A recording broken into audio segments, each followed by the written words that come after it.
Apple just announced their cheapest MacBook yet, and I personally got my hands on it at the Apple event. This video is all about the new MacBook Neo.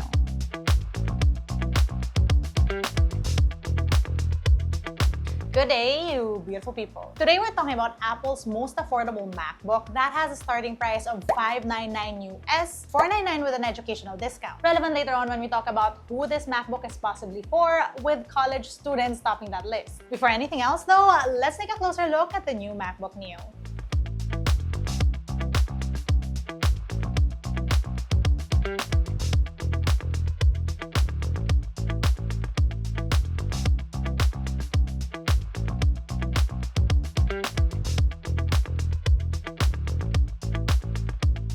So first of all these new cheaper MacBooks don't feel cheap at all. The MacBook Neo is made out of aluminum, which gives it that premium feel. Like, it almost just feels like a baby MacBook, and it also weighs less than the MacBook Pros, obviously. Also, the MacBook Neo is made out of 60% recycled material, which makes it a MacBook with the lowest carbon footprint thus far. Now, that 13-inch Retina display looks so good, and it's bright at 500 nits. You're also getting an uninterrupted screen, no notch like those on other more premium MacBooks. You get a multi-touch keyboard, which means you still get your Apple gestures, and that's also a trackpad that clicks mechanically. So while it may be very satisfying to click, there won't be a force touch feature. It's really the keyboard, I think, where you sort of see that this is the more affordable MacBook. Almost all modern MacBooks have backlit keyboards. And this is a feature that I've come to know and love, knowing that I still be typing on my MacBook in the dark. But the Neo doesn't have a backlit keyboard. It still, however, feels very nice to type on though, and these keyboards match whatever color the MacBook's in.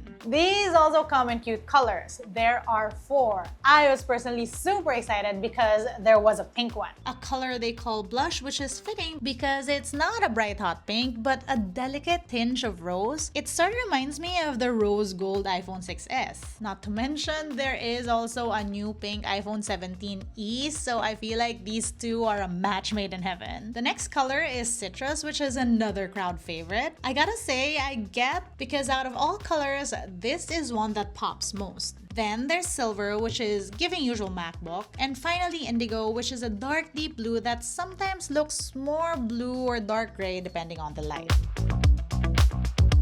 Unique on the MacBook Neo is what powers them. These run on Apple's A18 Pro chip, which also powers the iPhone 16 Pro and the iPhone 16 Pro Max. This time around though, the chip is optimized for macOS, and it should be efficient for everyday tasks like web browsing or, for example, writing documents. And from what I've seen at the demos, it feels fast and snappy with those everyday tasks. Even launching apps was very quick. Though, of course, to test this out, I'll need more time to actually use this device myself. On this thing, you also get a 1080p camera on there with 2 beamforming mics. There are 2 side-firing speakers, which, to be honest, sound really good. On the right side, you get 2 USB-C ports, though only one does USB 3 speeds, the other one is USB 2. There's no MagSafe charging on this, so I'm assuming that's what the second port is for. For wired headphone lovers, you also get a headphone jack on here. Now, there are technically 2 versions of the MacBook Neo. There's the base version with 256GB SSD, and that's priced at $599 US. Then there's the version with upgraded 512GB priced at $699, though this is the only version that gets you Touch ID. Apple claims the battery on these new MacBooks will run for 16 hours.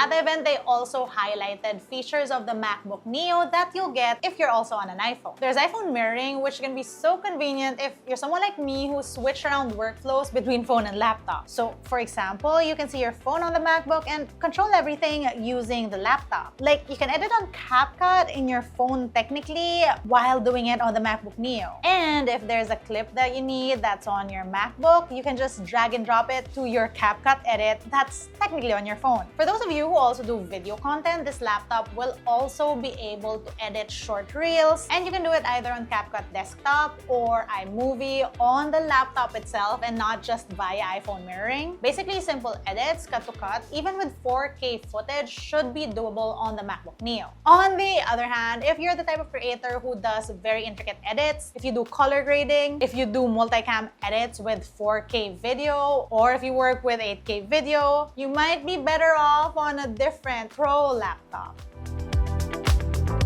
So, who is the MacBook Neo for? I'd imagine this would be great for those who are looking for an entry-level laptop, especially great if they're looking for an entry-level MacBook. Think high school or college students, hence the mention of that amazing EdUp discount deal at $499. I feel like this would be great for people who do a lot of word processing, research, people who deal with a lot of PDFs, small business owners. My sister, who just last year decided to get a MacBook because she decided that she didn't want to work on iPad OS anymore. I feel like the MacBook Neo would work very well for her. So yeah, basically those people who have very basic needs but who want to be working on a laptop. Is that a millennial thing? You get the idea. All in all, the MacBook Neo is definitely an exciting release from Apple, but not because it's the most powerful MacBook out there, but because of how the barrier to entry to the Apple ecosystem has been lowered because of this budget MacBook, and how this services a whole new demographic of laptop users.